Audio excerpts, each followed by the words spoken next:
Every passage of a ship of yesterday, whose yards were braced round eagerly the very moment the pilot, with his pockets full of letters, had got over the side, was like a race against time, against an ideal standard of achievement outstripping the expectations of common men. Like all true art, the general conduct of a ship and her handling in particular cases had a technique which could be discussed with delight and pleasure by men who found in their work not bread alone, but an outlet for the peculiarities of their temperament. To get the best and truest effect from the infinitely varying moods of the sky and sea, not pictorially, but in the spirit of their calling, was their vocation one and all, and they recognised this with as much sincerity and drew as much inspiration from this reality as any man who ever put brush to canvas. The diversity of temperaments was immense amongst those masters of the fine art. Some of them were like royal academicians of a certain kind. They never startled you by a touch of originality, but by a fresh audacity of inspiration. They were safe, very safe. They went about solemnly in the assurance of their consecrated and empty reputation. Names are odious, but I remember one of them who might have been their very president, the P.R.A. of the Seacraft. His weather-beaten and handsome face, his portly presence, his shirt-fronts and broad cuffs and gold links, his air of bluff distinction, impressed by the humble beholders, stevedores, tally-clerks, tide-waiters, as he walked ashore over the gangway of his ship lying at the Circular Quay in Sydney. His voice was deep, hearty and authoritative, the voice of a very prince amongst sailors. He did everything with an air which put your attention on the alert and raised your expectations, but the result somehow was always on stereotyped lines, unsuggestive, empty of any lesson that one could lay to heart. He kept his ship in apple-pie order, which would have been seamanlike enough but for a finicking touch in its details. His officers affected a superiority over the rest of us, but the boredom of their souls appeared in their manner of dreary submission to the fads of their commander. It was only his apprenticed boys, whose irrepressible spirits were not affected by the solemn and respectable mediocrity of that artist. There were 4 of these youngsters, one the son of a doctor, another of a colonel, the third of a jeweller. The name of the 4th was Twentyman, and this is all I remember of his parentage. But not one of them seemed to possess the smallest spark of gratitude in his composition. Though their commander was a kind man in his way, and had made a point of introducing them to the best people in the town, in order that they should not fall into the bad company of boys belonging to other ships, I regret to say that they made faces at him behind his back, and imitated the dignified carriage of his head without any concealment whatever. This master of the fine art was a personage and nothing more. But, as I have said, there was an infinite diversity of temperament amongst the masters of the fine art I have known. Some were great impressionists. They impressed upon you the fear of God and immensity, or in other words, the fear of being drowned, with every circumstance of terrific grandeur.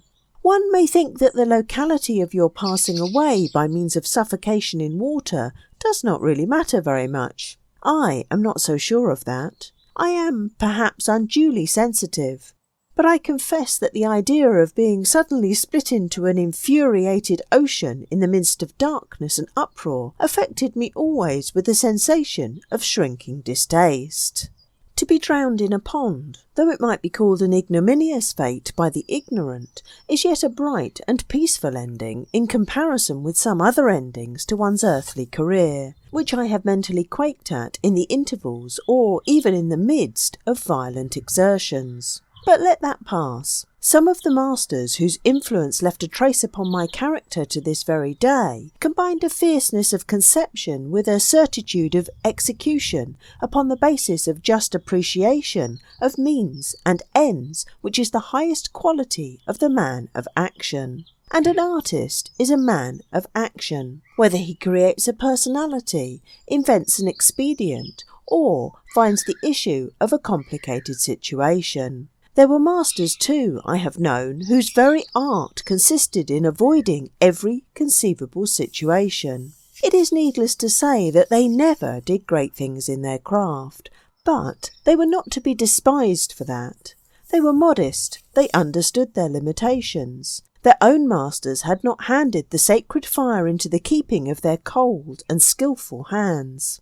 One of those last I remember specially, now gone to his rest from that sea which his temperament must have made a scene of little more than a peaceful pursuit. Once only did he attempt a stroke of audacity, one early morning with a steady breeze, entering a crowded roadstead.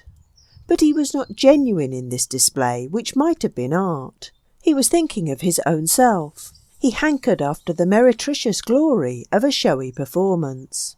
As, rounding a dark wooded point, bathed in fresh air and sunshine, we opened to view a crowd of shipping at anchor, lying half a mile ahead of us perhaps, he called me aft from my station on the forecastle head, and, turning over and over his binoculars in his brown hands, said, "Do you see that big, heavy ship with white lower masts?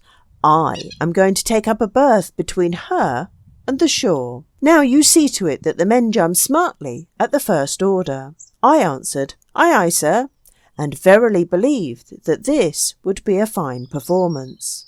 We dashed on through the fleet in magnificent style. There must have been many open mouths and following eyes on board those ships, Dutch, English, with a sprinkling of Americans and a German or two, who had all hoisted their flags at 8 o'clock as if in honour of our arrival. It would have been a fine performance if it had come off, but it did not. Through a touch of self-seeking, that modest artist of solid merit became untrue to his temperament. It was not with him art for art's sake, it was art for his own sake, and a dismal failure was the penalty he paid for that greatest of sins. It might have been even heavier, but as it happened, we did not run our ship ashore, nor did we knock a large hole in the big ship whose lower masts were painted white. But it is a wonder that we did not carry away the cables of both our anchors, for, as may be imagined, I did not stand upon the order to let go that came to me in a quavering, quite unknown voice from his trembling lips.